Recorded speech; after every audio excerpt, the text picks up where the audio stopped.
You ever feel like you don't have the option to fall apart?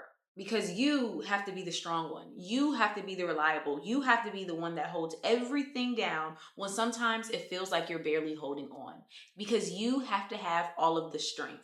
But what if I told you that that's not actually strength, that is survival? What if I told you this independent, resilient motto that you have about yourself, the person that can always get it done, is actually a trauma response? And the strength that you think you have is actually you being in survival mode. You don't know how to trust on people because you don't want to be let down. You don't know how to rely on others because you feel like they won't be there for you. And so time after time again, you allow yourself to always be the one in the front. You allow yourself to always take the hits. You allow yourself to have to survive with everything you do, to the point where you literally are exhausted and you feel like, I have no motivation. It's hard for me to be consistent. It's hard for me to get to my goals, and you can't figure out why. So in this video, I want to talk to you guys about that. I want to give you guys 5 steps to get out of survival mode. So the first one is stabilizing your nervous system. This is so imperative because I want you to understand all these emotions and all these things that you are feeling is causing your nervous system to be dysregulated. And this is actually sometimes causing you to do things that you're not supposed to do because your body is constantly in fight or flight. So your nervous system is going 1,000 miles per minute. Sometimes it's like, okay, we have to run. We have to get everything done. We have to do this. We have to do this. We have to do that. When really it's supposed to be still. Or sometimes this may cause you to feel still. This may cause you to feel bored. This may cause you to feel like you're stagnant and you don't want to move when you actually should be moving. And so this causes the imbalance of fight or flight. Either you're really going hard on stuff, or you're literally feeling like you're lazy and you don't want to do anything at all. And this often causes things such as cloudy judgment. It often may cause you to feel frustrated, and just all around your nervous system to feel dysregulated. So here are 3 things I recommend you can do daily to regulate your nervous system. Now, I would be remiss if I didn't tell you guys how I've been thinking differently about life, because I'm not gonna lie, my life looks a lot different than how I expected it to be being 25 years old. I felt like I would be a lot more stable. I felt like I would be a lot more grounded, a lot more secure. And I myself have realized I am just in survival mode.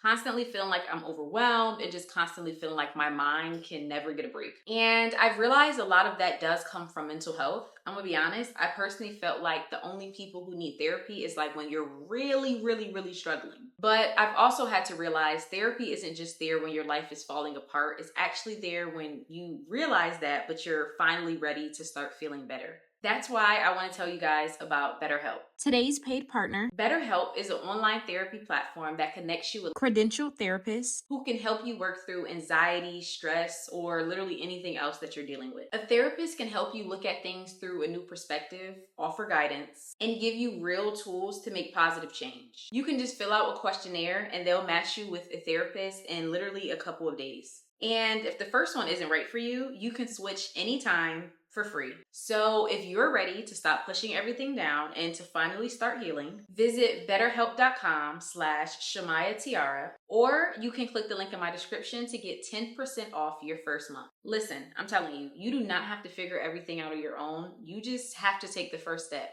So the first one is grounding practices. This is so imperative because a lot of times when our nervous system is dysregulated, it's thinking too far in the future or it's thinking too far in the past, and you're actually not where your feet are. You're actually not in the time period in which you're living in. And so this causes you a lot of times to feel extra up or a lot of times extra down. And so to ground you, there are a few things that you can do just to be in the present moment. I would say you can do things such as deep breathing. You can look up different deep breathing techniques on YouTube. You can do things such as stretching, yoga. You can possibly take a yoga class, or you can go on YouTube and upload, a yoga video. And then also being outside in nature and walking. And I know for some people, you're going to be like, those things aren't really that important.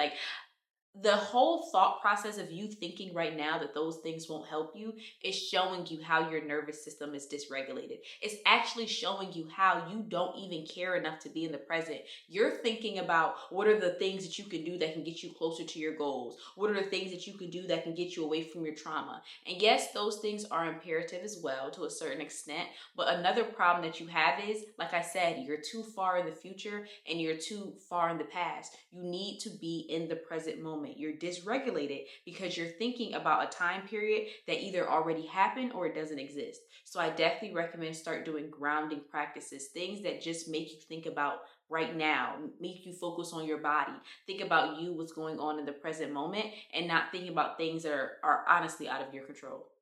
The next one, of course, we want to limit stimulation. So when things are often stimulating you, it causes your body to be dysregulated, nervous system dysregulation, because you always feel like I have to do this, I have to do that, I have this notification, I have this. So first and foremost, I would say try to limit your doom scrolling. Stop trying to scroll on social media as much.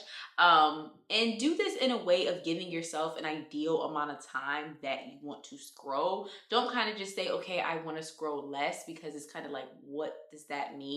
So give yourself an amount of time specifically that you're going to scroll a day, but also at the same time, don't do it in a punishing way. So don't tell yourself, oh, I can only scroll, social media 30 minutes a day. That's kind of unrealistic for most people, if we're going to be completely honest, unless you have other things that you're doing to take space of that. But just try to limit it a bit.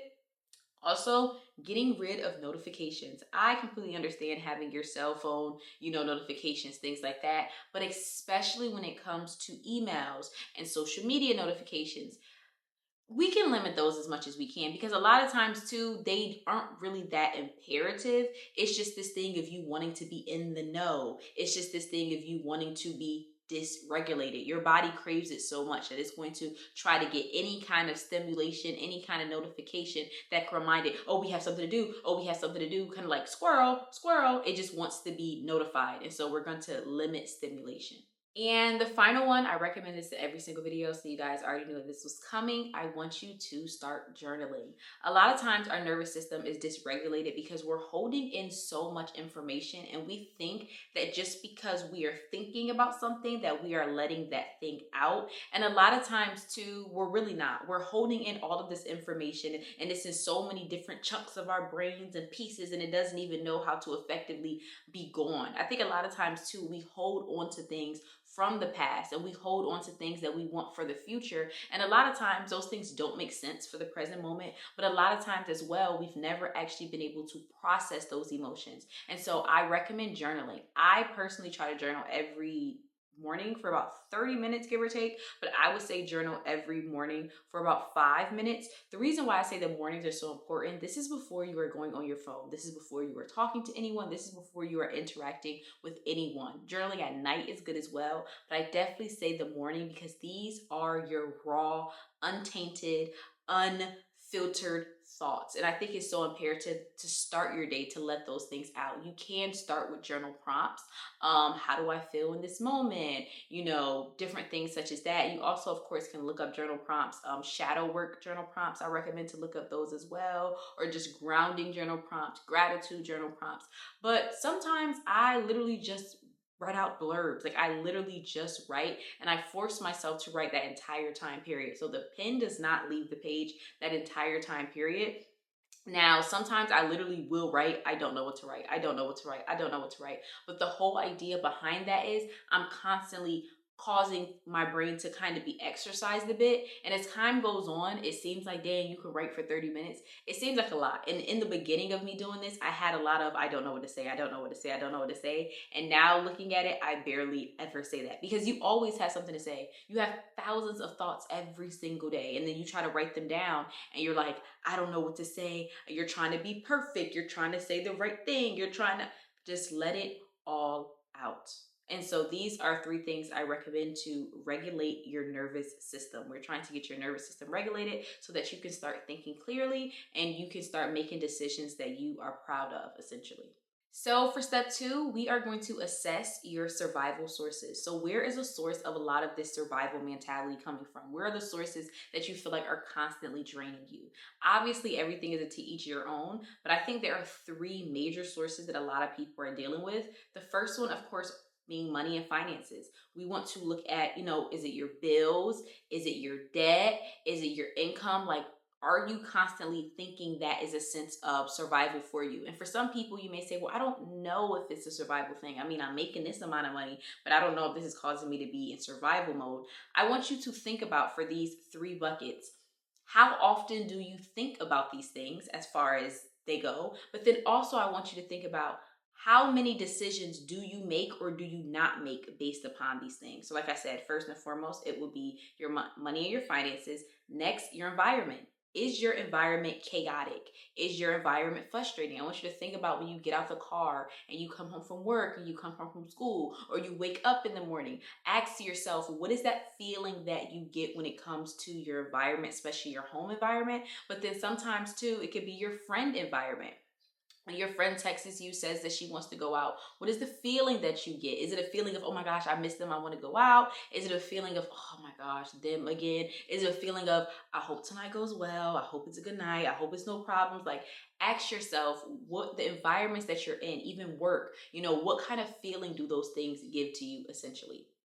Now, the last one is going to be your mental load. So, do you honestly feel like you're constantly overwhelmed in a sense of just feeling like life? You just feel like, oh my gosh, I have so many things to do. Is this feeling of you often feel like your brain is just cloudy? Do you feel like you never have time to breathe? Like your mental load is just so much. There's just so many things that you have to do that you never can feel like you have a woosah. And so those are the three top categories I think a lot of people struggle with: money and finances, environment, and then your mental load. But like I said, of course, if there's anything else for you that you're struggling with, I recommend to figure that as well. But it's imperative to figure out what are the top three sources, because if you do not figure out where the source of your survival is coming from, it is going to be very hard to get out of it, because you're just going to be shooting blanks in the dark trying to figure out what is causing you all this exhaustion. Now, still with this, I want you to ask yourself essentially two questions. So, out of these things, ask yourself, what is the number one thing that is draining me? Like I said before, going back to what are the things that I'm constantly thinking about, I'm constantly making decisions based upon, or not making decisions based upon. And then I want you to ask yourself, what is something I can control in the next 7 days that is correlated to that thing that is bringing me survival mode, to that thing that is bringing me exhaustion? Because I think when it comes to survival mode, there is this lack of control. Like you often feel like you can't control a situation, but it's a double-edged sword, because you feel like you're hyper trying to control the situation and make it end up exactly how you want it to be. But then at the same time, you often feel that way because you feel like you have no control. And so in order to give yourself a more concrete form of control, ask yourself, what is something I can do in the next 7 days that can make me feel like I have actual control over this thing? Because I think we hyperfixate over a mental control over something, and that is usually what causes us to try to think ourselves to a solution. If I just think hard enough, if I just sit here, if I just, and that never happens. It's never going to happen to you, because if you could think of a solution, you probably would have thought of it already. And so instead of trying to think of a solution, let's think about action steps that we actually can control. So if it comes to finances, what can you control in the next 7 days? You can control exactly how much money you spend. I know for some people that may sound like, well, that's not that serious. That's not that. You would be surprised how lack of control you feel like you have when it comes to your finances. Maybe it's something you looking at, how much debt do you owe? A lot of people owe student loan debt. A lot of people owe credit card debt, and it becomes this thing of you not wanting to look at it. You not wanting to think about it. You don't even know how long it's going to take you to pay that thing off. So what is something you could do in the next 7 days? You can look up how much debt that you have and approximately how long it's going to take you to pay off that debt. Let's do that. When it comes to your environment, you have a chaotic environment, you feel like you have a stressful environment. What are some things that you can do that you feel like will make your environment less chaotic, make it less stressful? You live in a stressful household. Maybe you can say, I'm going to wake up earlier than everybody else in the house. So at least when I start my day, I can start my day myself. I don't have to be woken up by other people. I don't have to be frustrated. It's like, even if I want to wake up and I want to do a meditation, if I want to wake up and I want to do a stretch, I can do these things, and it could just help make it just a little bit less chaotic. When it comes to mental overload, maybe I can schedule in a few things. You don't have to make a morning to night full schedule everything you're going to do, but maybe I can add 2 steps to something I'm doing in the morning. Maybe I can add 2 steps to something I'm doing to the night. Maybe, you know what I'm saying? I can do just little things in a sense of that can make you feel like you are in control. But I definitely recommend to say, start with one area as far as the 3 buckets, and then start with one thing. What happens a lot of times, because you're in survival mode, you're going to convince yourself you have to do everything correctly and you have to do everything all at once. And I'm going to tell you now that you do not, and you should not try to do that. Step 3, I'm going to have you create a 30-day stability plan.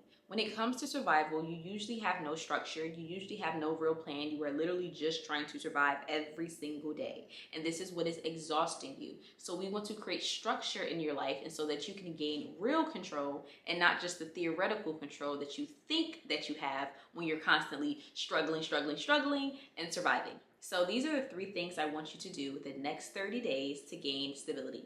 The first thing, every morning, I want you to have a morning anchor. This is one thing you are doing every single morning that is dedicated to you and something that you want to do that you feel like will make you feel relaxed, will make the day more enjoyable, however you may feel. So this might be meditating, this might be stretching, this might be journaling, this might be, for some people, even washing your face. There's something that you don't do, and you possibly know this thing will be beneficial for you, but you don't do it because you're such in survival mode that you often ask yourself, what's the point? What's the point of doing this? Oh my gosh, meditating may work, but it's gonna take so long. Journaling may work, but it's gonna take too long. I don't know if it's gonna work for me. I know if I wash my face every morning, it'll be better, but I have so much acne, it doesn't make any sense. Those things that you know you possibly should be doing that you don't do, that will gain you just feeling a little bit more control. I chose to do this thing. I chose to bring this thing into my morning. That's what I want you to do. So figure out that thing you're gonna do every single day. The next one, on a weekly basis, we need to see how much money is coming in and out of your bank account. One of the things that a lot of people shy away from is finances, because it is such a big dictator of a lot of our lives. And the fear that you have around this causes you to negate it because you don't even want to think about it. And just being aware of and not having shame around it. We want to build this life for yourself where you're not shaming yourself. You're not talking down on yourself. I want you to figure out how much money is coming in and out of your bank account on a weekly basis. And honestly, it's not even a thing necessarily even budgeting yet. That is something we can talk about down the road. But this is literally you just being aware, how much money is coming in and how much money is coming out of my bank account every single week. And the final thing I want you to do is a daily one win. So we want you to feel like you are winning the day every single day. We want you to feel like this is mine. This is something that I actually, and there is a little bit of achievement that goes into it. I'm not going to lie to you, but it's not achievement in a sense of you're gaining something, you're completing something. It's achievement coming from feeling like you did something. And I think that's one that we often don't focus on because we're so fixated on what's the end goal. How is my body gonna look? How is my bank account gonna look? How is my following gonna look? And we don't realize what really is gonna actually get you to that point is those daily one wins. So I want you to think about, what is one thing you can do every single day that you feel like is gonna get you closer to moving forward in life. Honestly, not even necessarily to a specific goal, but just moving forward in life. For some people, you want to be a content creator. Maybe that's posting every single day. For some people, maybe you want to learn a new language, and that's every single day you spending 15 minutes or 20 minutes on Duolingo or something like that. For some people, maybe you're like, I kind of want to get into film. Maybe it's you spending 20 minutes a day writing a script or even watching a film. For some people, maybe you're like, I kind of want to get into writing, and it's you writing 20 minutes worth of a book, a page every single day.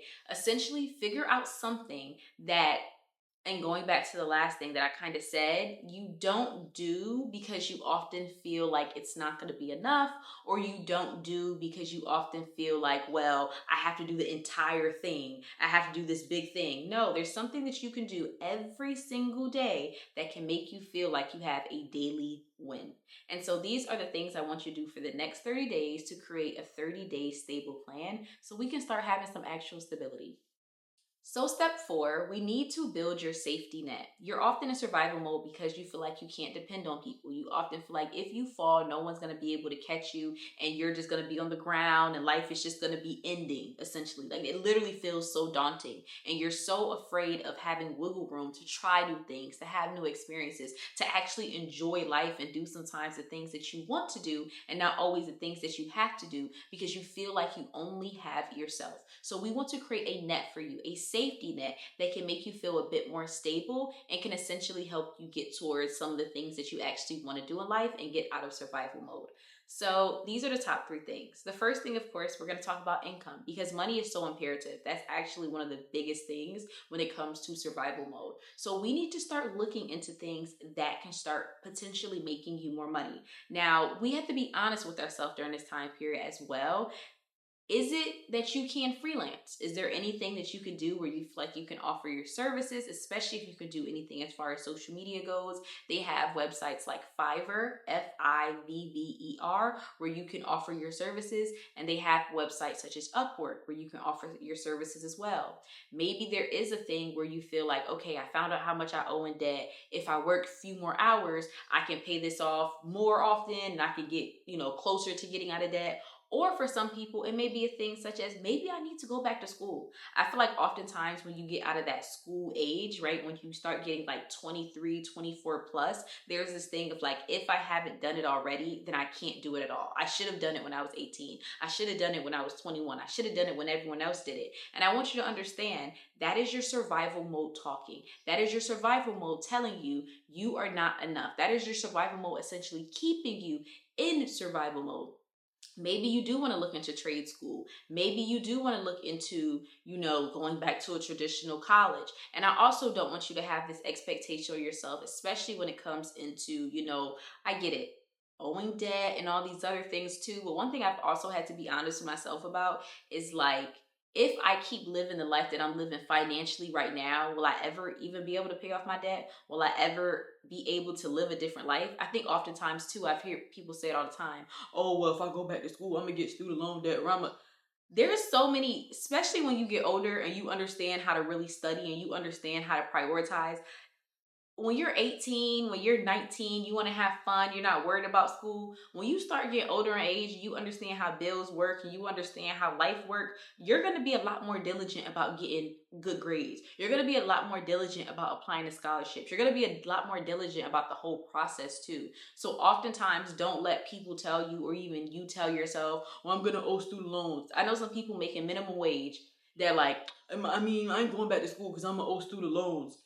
You're not gonna make any much more money working the job you work now, if we're gonna be completely honest. So I say all that to say, look into other ways that you possibly can make more money or put yourself in a position to make more money. The next one is support. So, is there anything that you can do where you feel like you will get more support? I did talk about therapy. I currently am in therapy, which has been very great.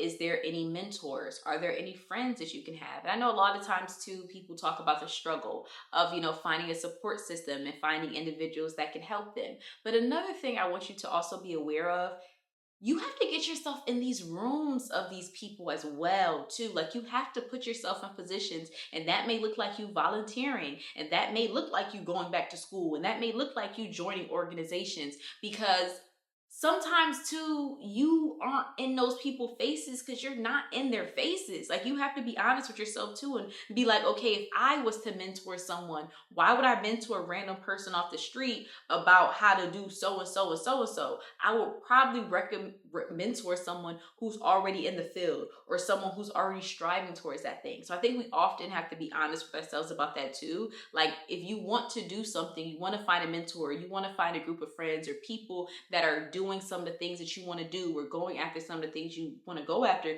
you have to put yourself in those places and spaces. But I think finding a support system is so great. I hope that my channel can be a bit of a support system. I do understand there is a bit of a disconnect. So one thing I actually want to start doing, and I'll put it below in the comment section, email me like your problems. And that probably doesn't sound right, but if there's anything that you're specifically going through, and of course I will keep it anonymous, I won't say your name, and I will just start making videos helping people that are specifically going through things. Like, tell me, yeah, I'm going through this and I've been out of school for this long and I don't know what to do, and I'm going through this with my best friend. Like, email me things that you guys are going through. I will put the email below for the question email, and I will make videos about answering those. And so that's one way I can try to help to support, but just try to figure out different ways where you can find support, especially in real life as well. And then the final thing is your space. We need to focus on how to essentially change that as well, because that can be a major, reason for your survival. So literally your space, as far as trying to make sure that you declutter your space, trying to make sure you clean your space. So maybe every Friday for 30 minutes you clean up. Maybe every day or every other day, if you're someone that struggles to even make their bed in the morning, every other day make your bed in the morning. But then also the space of people that you are around, going back to what I said of figuring out what are your major stressors, a lot of times it is people in your life. And I think there's a level of honesty we have to give ourselves, and there's a level of growth that we have to give ourselves too. And I often say, things come in seasons. And sometimes we're so attached to our prior selves, and we're so attached to our prior friends and our prior relationships, that we don't realize they're holding us back, because that is no longer who we are, or that's no longer who we want to be. And so I think just being honest with yourself is that, as far as figuring out your space, the spaces that you are in, how do those spaces make you feel? And what are ways to literally clean up those spaces, as figuratively or literally? And number 5, I want you to reset your identity. Being in survival mode for so long can literally shift your identity to the point where you can feel like you don't even know yourself anymore. Sometimes it can feel like decisions that you make are literally an outer body experience. You know you shouldn't be doing that thing. You know you shouldn't have said yes when you really wanted to say no. You know you shouldn't have went to that place, but there's this survival mode that you're constantly in. And going back to the fight or flight, it causes you not to know when to make this decision or when to make that decision, as far as what you feel like is truly you, and not just feeling like, well, this is the right thing to say and this is the right thing to do. Like, no, what do you actually want to do? And so the final step is, I want you to figure out how we are going to change and build an identity that you feel like is more you and is more grounded in the person that you know you truly are. So the first thing I want you to do is write a letter to your future self. This is the future you that you feel like is thriving. This is the future you that's doing all the things that you said that you wanted to do when you were 18, when you were 17. But as time went on, you feel like you waited too long. As time went on, you felt like you made the wrong decisions. You went in the wrong direction. You met the wrong people, and it just changed the course of your life. I want you to write a letter to that individual. Just saying how you feel now, and then also saying how you feel about them. The person, imagine that you've done all of those things and you're thriving and you're this and you're that. What would you say to that person as the person that you are now? And I want you to think about the emotions that you would feel, the pride that you would feel, and what are some of the things that you realize that that person would be doing differently? And also, what would you be proud of that person for doing? What would you want to acknowledge that person for doing? Because oftentimes too, I want you to understand, when we get to the point and the place and the spaces where we want to be, they become so normal for us that we often forget that we cried to get there. We prayed to get there. We wish to get there. And so I want you to acknowledge that person and give that person a reminder of, hey, it's me way back here. I remember we said we were going to do this. I remember we said we we're going to do that. And I'm so proud of you. Right now, we're not where we want to be. Right now, we're not whatever, but I'm so proud of you for doing this. I'm so proud of you for doing that. I'm so proud of you for becoming the person that we always knew that we had potential to be. And I want you to get as specific as possible on who that person is and what that person looks like. And the second part of changing your identity, I want you to start speaking to yourself as someone that you genuinely care about.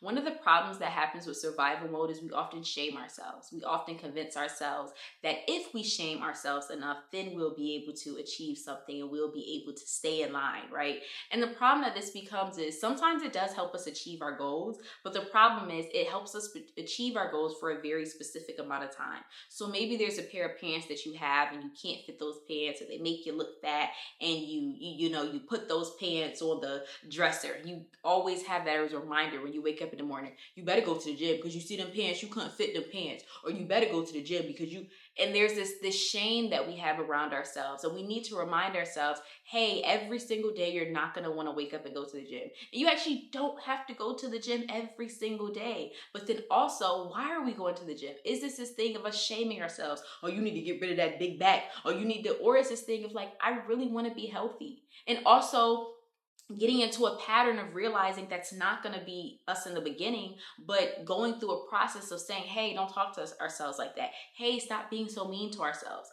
Like, it's so crazy, but we would never allow someone to talk to us the way that we talk to ourselves. And it's not right. And I've even had to check myself about that too. But a lot of times that comes from survival mode. We're so used to shaming ourselves. We're so used to getting into guilt patterns. And we're so used to that sometimes, a lot of times, actually helping us to get to where we want to be. But we don't realize we actually don't get to where we want to be the way, honestly, how we want to be there, in a sense of enjoying the process, in a sense of remembering back to that being a great time, in a sense of even wanting to do that thing again, because the entire time all you did was shame yourself and talk down to yourself and make yourself feel guilty because you didn't look a certain way, because you didn't talk a certain way, because you didn't make a certain amount of money.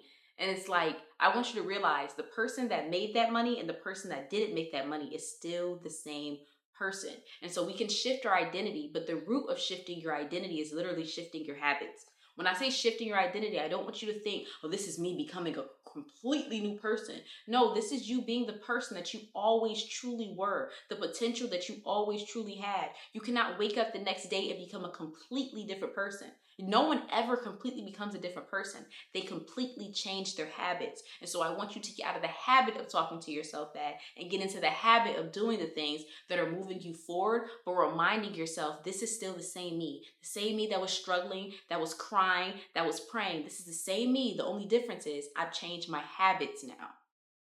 Now, thank you guys so much for watching my video. Of course, like I said, I will be starting to answer personal questions of struggles and things that you guys are going through. I feel like this will make my content more personable for you guys, because I know I give kind of vague advice because I'm not talking to any specific person. I'm talking to a range of people. And so I think this definitely will help you on a personal level. Of course, don't forget to like, comment, and subscribe. And tell me below if you guys are going through anything as far as survival mode, and what do you feel like are your top 3 things that you are currently stressing with right now that are causing you to be in survival mode, because I possibly can try to make videos about those as well. Thank you guys again. Of course, don't forget to follow me on TikTok. Don't forget to follow me on Pinterest. Don't forget to sign up for my newsletter. And if you prefer to listen to this, the audio version, you can go below. And I also do have these every single Tuesday. I come out with a new podcast, and that's on Spotify. That's on Apple Podcasts, anywhere where you can listen to podcasts and find them, you can find it there. And that will be linked below as well. So thank you guys so much and have a great one.